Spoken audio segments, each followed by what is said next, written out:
All right, guys, welcome back to the Pocket Mads channel. It's Maddie here, and we're going into the second week of this new B3B Everyday Wonders season. BMPT Holiday Special was this past Sunday. We did our meta report on Monday. I gave my tier list of what I thought the best meta decks were in the metagame currently. Yesterday, that was in yesterday's video. So today, on Wednesday, I want to do my off-meta showcase. I want to highlight some really interesting kind of, definitely strong decks, but maybe not super popular decks that saw play in online tournaments over the last week or so and did well. So I love to do this video series every Wednesday. I know a lot of people like to play things that aren't necessarily super popular, and I think that that's what this video is kind of really all about. And we try to do this once a week, not only highlight the players, of course, as always, like we always try to do, but also highlight some of the other tournaments that go on throughout the week. We, of course, run the PMPT tournament series every weekend, and that being said, definitely register for PMPT number 38 this upcoming weekend, July 11th, Saturday. Link to register down in the description below. But there's other tournaments that go on, like all throughout the week, and they're really important to progressing the metagame and, making sure we have all of that data to, I guess move the metagame along and determine which decks we should be playing. So, shout out to all of these organizers and all of the players. Let's dive right into it. Definitely register, though, for the tournament this weekend. Okay, first of all, at the Breakfast Club Afternoon Delight Tournament is going to be Tesla 20 from Venezuela, and they are playing the new Dedenne EX. Now, Dedenne EX is not something that I've covered a ton on the channel. Out of all of the new cards that were released in Everyday Wonders, this is the kind of the EX Pokemon that I think a lot of people realized maybe isn't the strongest, right? When you kind of look at things like Mega Sableye, Mega Diancie, Milotic, so many other strong cards released in the set. Dedenne EX definitely maybe got the short end of the stick, but the thing about Dedenne is that it's really not a weak Pokemon at all. It's actually quite a strong deck list. Now, it is a little bit niche. So this deck list here is playing double Dedenne EX. We're also playing two of the new Emolga, which are practically the same thing as Dedenne, just, single price Pokemon, and does a little bit less damage. One Oricorio and then one Pichu. And again, if you're going to be playing a lightning type deck, it's pretty likely that Oricorio is going to fit into it pretty well. So that's probably why we've thrown that in there. And Pichu is going to be able to move energies pretty quickly, right? You can kind of retreat easily into Pichu. Small Balloon is a really nice new tool card that works with Dedenne. Both Dedenne and Emolga require you to have a bunch of Pokemon on your bench with tool cards. And that, of course, means that we want to play a bunch of tool cards in our deck list. So this deck is actually only playing 4 different tool cards. We're playing 2 Electrical Cord, 1 Lucky Egg, and 1 Small Balloon. Now, I actually do really like Electrical Cord in Dedenne. It does make sense. It's like the only lightning-specific tool card. If your Pokemon gets KO'd, you conserve those energies and you kind of split them amongst your bench Pokemon. So it's a pretty good card in Dedenne, especially if you can go like 1-1-2 on the prize math. Maybe you can gotta get into Emolga early, or even, Pichu, Lucky Egg into Emolga, Electrical Cord. There's a lot of different combos here. The upside to this deck list is that it is fast-paced, and it can deal a lot of damage, right? It's very similar to, Turbo Miraidon and Mega Manectric in that sense. It's a very fast-paced lightning deck, which lightning decks typically are. Now, the downside here is that all of these Pokemon have very low HP amounts, right? We're also playing Double Giant Cape, which I forgot to mention, which is partly, to help us with that HP threshold. That is going to bring Dedenne up to 140. However, 140 is still a pretty decent breakpoint. A lot of Pokemon can hit that number, but 1 PCL, 1 Cyrus. So that's the core concept of the deck, right? Starting planes, Giant Cape might be able to get these Pokemon out of KO range, although it's not super likely, but Dedenne EX can hit for 160. I think Emolga can hit for 120 damage, so there's a lot of respectable damage on the board. It's a very fast-paced deck. I know this is not something that many people thought of as like top tier meta potential, like things like Milotic or Diancie or Sableye. However, it's certainly not weak. Some people have been playing it, and it actually does have a pretty respectable win rate. I didn't rank it on the tier list yesterday because it hasn't seen enough play, and I don't know if it really ever will, but it is a very interesting deck, so I wanted to highlight it here for you guys. And shout out to Tesla 20 from Venezuela for playing Dedenne. Next up, also at the Breakfast Club Afternoon Delight Tournament is going to be John Haven 10, who is playing this new Pallosand with Mega Lucario, and I have seen this deck floating around just a little bit. So this new Pallosand card reads here, you flip a coin. If heads, this attack does 30 more damage, but it's a stage 1 Pokemon with a 1 energy attack cost with 130 HP, which is like pretty significant, especially when you factor in the fact that we have so many different cards that actually do synergize with Pallosand pretty well. This is not a card that I thought was that great, but then again, it's a card that can utilize a lot of different cards, including Mega Lucario, to be a pretty effective Pokemon. Those cards are, of course, going to be Arena of Antiquity and Karina and Fighting Coach Lucario to just buff the damage potentially for Pallosand, which otherwise is pretty underwhelming. However, we also have Elegant Cape, and Elegant Cape is going to give Pallosand 30 extra HP, so that's all of a sudden 160 HP. And don't forget, we have the old classic Acerola card, which came out in Celestial Guardians over a year ago now, which is crazy. And this card reads, choose one of your Pallosand or Mimikyu, and not EX cards, just normal cards, that have any damage onto it, and you move 40 from that Pokemon to your opponent's active Pokemon. So it's a really interesting card. It basically is healing 40 damage while also dealing an additional 40 to your opponent's active. It's actually a very strong card, kind of the cornerstone of this sort of Pallosand strategy, right? So you Elegant Cape, Acerola, and Pallosand all of a sudden is a very difficult Pokemon to kind of get through in that active position. Now, unfortunately, Sceptile does exist, and Sceptile is, of course, going to hit you for 150 plus that poison, and it will one-hit KO you, right, with type weakness, because Pallosand is weak to grass. So fighting types at a weird position. Grass and Psychic decks are continuing to be pretty popular this season, but Pallosand in general is a strong card. It actually is when you kind of pair it with all these different buffs. It's really cool. And again, Pallosand and Lucario has been seeing a bit of play here and there. You know, mixed success. I wouldn't say it's the craziest deck in the world. I think maybe the standard Lucario deck might be just a little bit better, but it's definitely not bad, and it's quite interesting, you know what I mean? So I wanted to highlight it here. Shout out to John Haven. Just one example. He went 4-3-1, but definitely not a terrible deck whatsoever. Shout out to Pallosand. All right, and at Plasma Daily number 7 is going to be Flash 07 from Italy, who was playing Hisuian Goodra. So we ranked this. I actually talked about it a little bit last week, and we did put it on our tier list. I think it fell into like B tier on our tier list. This is not a bad deck whatsoever, and I do want to just highlight an example of a Goodra that not only, I think we had one that did well at our tournament this past weekend, but you know, these Goodra decks have been popping up at smaller tournaments throughout the week and actually placing quite well. It's certainly a deck list that is, you know, better than it appears at first glance. Like, that's just the reality of Goodra. It is a deck that does kind of rely on coin flips a little bit. Unfortunately, the upside to Hisuian Goodra is that the effect here of damage reduction from Securely Sheltered is an ability, right? So I think that the reason why I think Goodra, Hisuian Goodra especially, is quite good is because, you know, Gumi has a really good ability and Goodra has a good ability, and then we can just sort of back it up with things like Heavy Helmet, Lily, and Mantike. It's a very straightforward deck list. Unfortunately, it's a dragon type, which does mean it doesn't have any weakness, of course, which is nice, especially for a deck that's focusing on damage reduction. However, you have the multi-energy attack cost, right? So 1 water and 1 steel and then 1 colorless. So you can play the odds a little bit. You can play multi-energy in this deck list. You can play water and metal and guarantee that you'll always get at least 1 water energy. So within 3 different turns, you know, or 2 preferably, you can kind of really hope that you can get that metal energy, or you could just play just only steel energy. However, it's not something I would recommend, of course. Also, a Lycia deck, which is a big upside here, right? Gumi and Mantike both have 50 or lower HP. Gumi's a really, really fun Pokemon. It also stops Igglybuff Darkrai, which is a really big upside here. So yeah, it's a really fun deck. Again, we have talked about it a little bit over the last few days, but I did just want to bring it up again because this is a legitimate deck list. 8-2 is a really, really good record. Ended up losing to Manectric and lost to Sleep Lucario, but beat a lot of meta decks, including like a mirror match here. Dash MD was playing Sylveon Goodra. So definitely good. This is a good card. I don't know if Dragon, like, the thing is, so many Dragon type decks are honestly pretty decent. Like, when you take a look at the metagame right now, Hisuian Goodra might be the best Dragon type, which is really funny. But if we ever do get some specific Dragon type support, things could change very, very rapidly, and it could push a lot of these Dragon decks over the edge. So I know Mega Rayquaza set is coming out at the end of this month. Everyone's very excited about it. It's probably going to be a Dragon type. We're probably going to maybe get some Dragon type support, which would be phenomenal, but let's just sort of wait and see. For right now, Hisuian Goodra is really not a bad deck. It's actually quite good. It might even be better than what we placed it on the tier list, which was like middle B tier.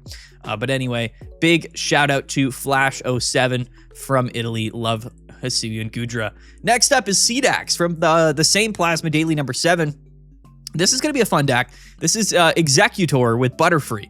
Now, the thing about the grass type right now, and he went 6-2 at this tournament, the thing about grass right now is that it feels like it's got so much going for it. You know, when I take a look at these grass type decks, I'm like, okay, you know, we have the entire Butterfree package, we have Quick Grow Extract, we got Fragrant Forest, we got Leaf Cape, right? So what can we pair with that entire package that isn't necessarily just, you know, Sceptile or whatever? And there are limited options, but Alolan Exeggutor is honestly a pretty strong Pokemon in its own right, and it's much more consistent to get this thing set up, right? Butterfree is pretty tanky. It can live for quite some time. It's a single energy attack cost, so it is fairly likely that at the end of the game, you can go into Alolan Exeggutor with those energies, and you probably have Will as well, because you've kind of pulled so many cards out of your deck, then you're just sort of hitting for 150, you know? It's really not that bad.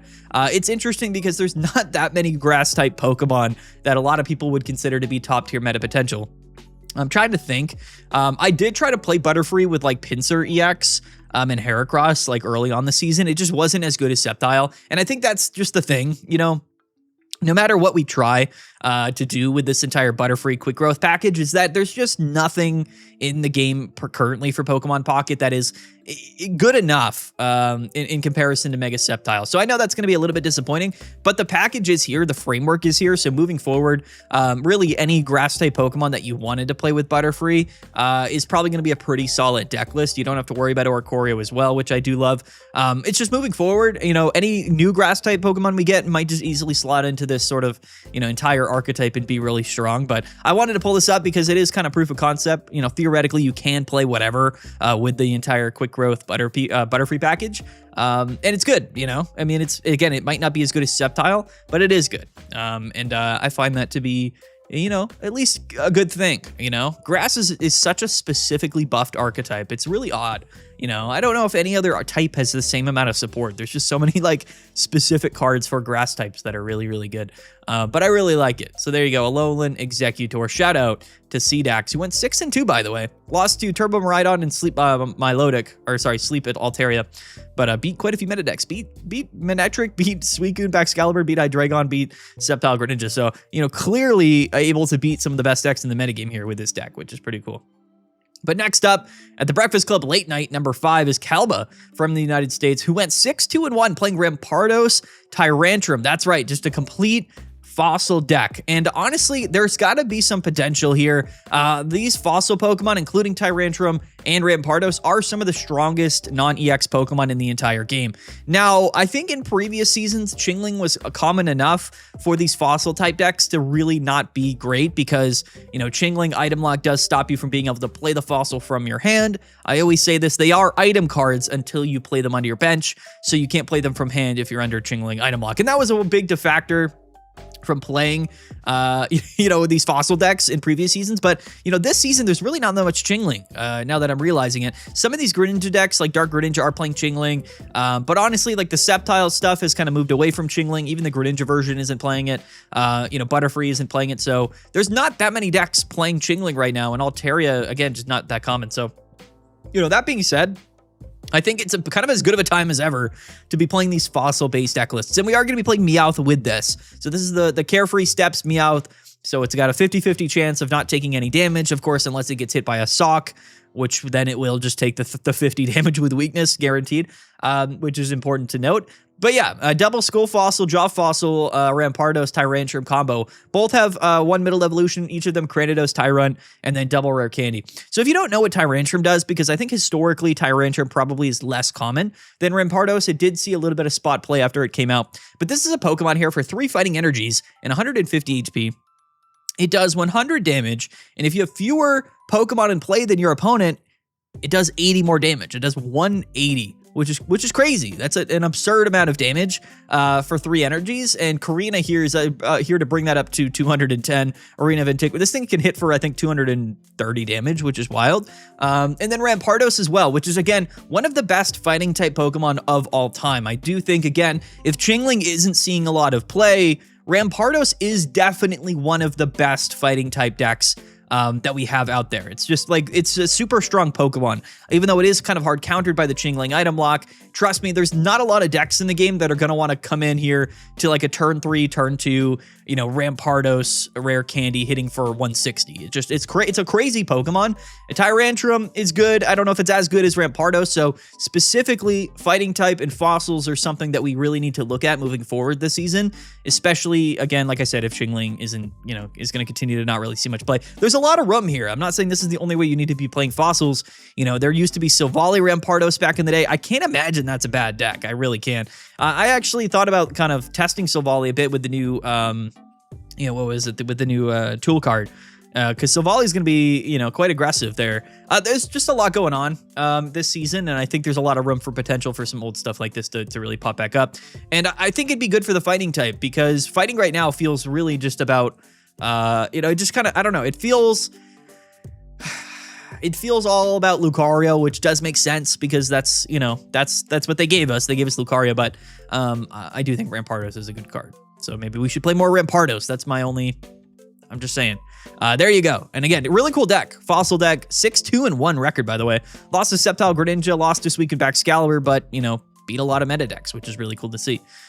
So anyway, shout out to him. And then next up here at the Sagittarian Open number 5 is going to be TBC Testy from the United States, who is playing Milotic and Rapid Strike Urshifu. So we did see this deck a little bit at our tournament this past weekend.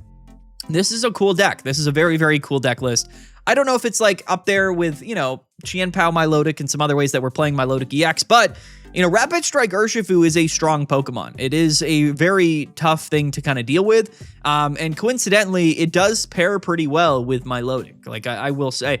Now, we're not playing E-Switch or anything in this deck list, and I think the concept there is that we can just commit our physical, or our manual attachments, rather, to the Urshifu. And then, of course, we also have the training attack on Cubfu, which just accelerates itself an energy. And it's a colorless energy, so it works with either Urshifu. But basically, you kind of lead off with Cubfu, you use the training attack. On turn 2, you start hitting with Tornado Shot, and you can kind of set up for some Cyrus bench damage win conditions with Milotic EX in the back end, right? And Elegant Cape here is sort of the centerpiece, right? So Rapid Strike Urshifu and Milotic are both Stage 1 Water-type Pokemon. The water type doesn't really matter here, but they both utilize Elegant Cape pretty well, right? So that's, again, the general concept. Training area, Elegant Cape, Stage 1 based Milotic deck list. And there's not a lot of other, you know, great lead-off Stage 1 Pokemon that you could play with Milotic. There are some options. It's something that we need to look into. However, I think Rapid Strike Urshifu is probably one of the better options, right? So this does make sense to me. But again, Training Area, Elegant Cape, those are good cards because you're playing Milotic anyway. So why not pair them with like a partner Pokemon that's also a Stage 1 that just sort of makes some sense, right? I like it. I do. It's definitely something that, you know, we should probably, you know, consider to be quite serious, right? Elegant Cape and Training Area, again, are really good cards because they're specifically to Stage 1 Pokemon. And I think moving forward, these two types of cards are going to be really, really good in particular decks. But this is a really cool deck. Rapid Strike and Single Strike Urshifu weren't terrible cards when they came out not too long ago. When did this came out in Pulsing Aura, right, alongside Lucario? Definitely not bad cards. I think this is really the first time these Pokemon have seen like considerable play, but they are really cool. And again, you've probably seen this deck floating around a little bit, but I did want to highlight it here. So again, shout out to Testy. Shout out to Testy. All right. Well, anyway, at the Notice TKO Breakfast Club $25 pop-up is going to be Kabibi from Indonesia, 5-3-1, and this is Ursaluna. Okay, this is Ursaluna. A little bit of a different Ursaluna deck. We're not playing Ogerpon in here, which is interesting considering, you know, we're already probably playing Grass Energies and Celebi, so why not? But we've slotted in a Comfey and we've slotted in a Mantike. So instead of course, oh, we're playing Psychic Energy. Okay, well, there you go. So Comfey works the same as Ogerpon, right, in this Ursaluna deck. It probably actually maybe a smarter option, considering it's not a 2-prize Pokemon. So there you go. You play Psychic Energies and you play Ursaluna and Comfey instead of Ogerpon and Grass Energies. That's fine. Celebi has a colorless energy attack cost, and Ursaluna has colorless as well. We talked about Ursaluna a little bit in yesterday's tier list. This is one of the cooler decks in the game. There is a lot of downside here, unfortunately. You have to play the middle evolution and you you have to use it so that you can use the time recall ability of Celebi with Ursaluna to use the Raging Claws attack. That's the general concept here, so we don't have to attack with 4 energies on Ursaluna. Like, that's how this deck functions, but unfortunately, that means you're like 3 turns away at the minimum from actually getting into Ursaluna, and it's not like Teddy Ursa and Ursaring are very strong Pokemon in their own right, so it's a little bit awkward in that sense. We are playing May and Hiking Trail and Copycats and stuff to kind of make it all happen. There's a lot of moving parts here. It's certainly not weak. It's definitely not a terrible deck by any stretch. Guts is a strong ability for Ursaluna, and if you don't know, basically, if this Pokemon would be knocked out, you flip a coin, and if heads, you're not, and you live on 10, and that's the whole general concept, right? Is that basically, if you can continue to live on 10, you have 150 HP missing, which means you use Time Recall to copy Ursaring's attack, which is Raging Claws, and then that means you're dealing 190 damage with Ursaluna for only 2 colorless. So that concept is strong. It's a very cool concept. However, it's just not consistent enough, I don't think, to be like a top tier meta deck, but I could be proven wrong as time goes on here. Again, about a 40% win rate so far this season. I did end up putting it in D tier, which I felt bad about doing, but again, the results speak for themselves. But here you go. Here's one example. This player, again, went going 5-3-1. So, I mean, it's able to win games. It definitely is. Lost to Milotic, Lucario, and Magnezone, Miraidon, but again, beat a lot of other good decks. Beat another Ursaluna deck, which coincidentally went 1-3, but yeah, there you go. Ursaluna. If you didn't like the Ogerpon version, here's this one, which might be better, in fact, because, I guess Ogerpon's less of a prize math disruption, right, being a 2-prize Pokemon. But anyway, lastly, at the PMBT Holiday Special is Jake-Su, who was playing Jolteon, and I really do want to highlight this deck list because this is something I feel pretty good about. I think Jolteon's quite good for a variety of different reasons. Things like Milotic continue to pile on energy. Giratina is still relevant in the metagame. We also have, we have Diancie and Gardevoir, which pile on energy. So, Jolteon's a pretty aggressive Pokemon, and the electromagnetic wall ability continues to be quite strong. So this is a very, very general, very standardized deck list here. Elegant Cape is the new big buff to Jolteon. There's nothing going on here that's super surprising. Training Area, EV Bag, Sabrina, Cyrus, PCL, Field Blower, lots of decent little tech inclusions here, but only two basics, which is just double boosted evolution EV, and then 2 Jolteon EX, and then beginning Bolt Jolteon. And again, Jolteon EX with Elegant Cape does have 170, which is a very good number. Not a lot of Pokemon are 1-KOing Jolteon with Elegant Cape. Training Area plus Electromagnetic Wall is a decent amount of damage. It's a very fast-paced deck. EV Bag is a really good card for flexibility to either heal or, of course, extend your damage a little bit. So I actually think Jolteon is really good. This might be a bit of a return season for Jolteon. I think it has potential to be, similar to how Meowscarada is for the grass type. Jolteon could be for the lightning type. Now, it is tough because we have Turbo Miraidon and we also have Mega Manectric, and both of those probably are a bit more favored than Jolteon, but this is definitely like an off-meta deck that I wanted to showcase because it has a ton of potential. I think this could be really, really good. And again, Jake-Su did go 7-2 at our tournament. Only lost to Butterfree, Sceptile. Those are the only 2 decks he lost to, which again does kind of make sense. But unfortunately, if he hadn't lost to double Butterfree, he was beating basically everything else in the entire tournament, which is crazy. I think this is very underrated right now, and extremely good. He made it to top 16 of a 350-player tournament in this new season. So shout out to Jake-Su, shout out to the Philippines. Very, very cool. Jolteon EX. Everyone loves Jolteon. This is a really cool Pokemon. So there you go. Here's a new updated Jolteon deck list. That's it, guys. That's the video. Gonna be a short one today. I do have to try and get some Pokemon Champions content out. I've been really busy, unfortunately, but surely I can get a video maybe uploaded tonight or tomorrow for Champions. So, stay tuned for that, I guess, over on the Champion Mads channel. It's on a separate channel. But go register for PMPT number 38. Definitely like this video and comment down below and subscribe. We're almost at 50,000 subscribers, so that would be super cool if we could get there. I would love that. But yeah, stay tuned for tomorrow and Friday's videos. Listen, this new season is going to be a ton of fun. We're going to continue to be pushing out content. Hopefully we get some news about the Rayquaza set in the next couple of weeks, which I'm sure we will before the set releases. But definitely stick around for all of that. The metagame's going to be really fun, really interesting, and this should be a fun ranked season as well. But anyway, that's the video, guys. Peace out. Have a good one. We'll see you guys next time. And yeah.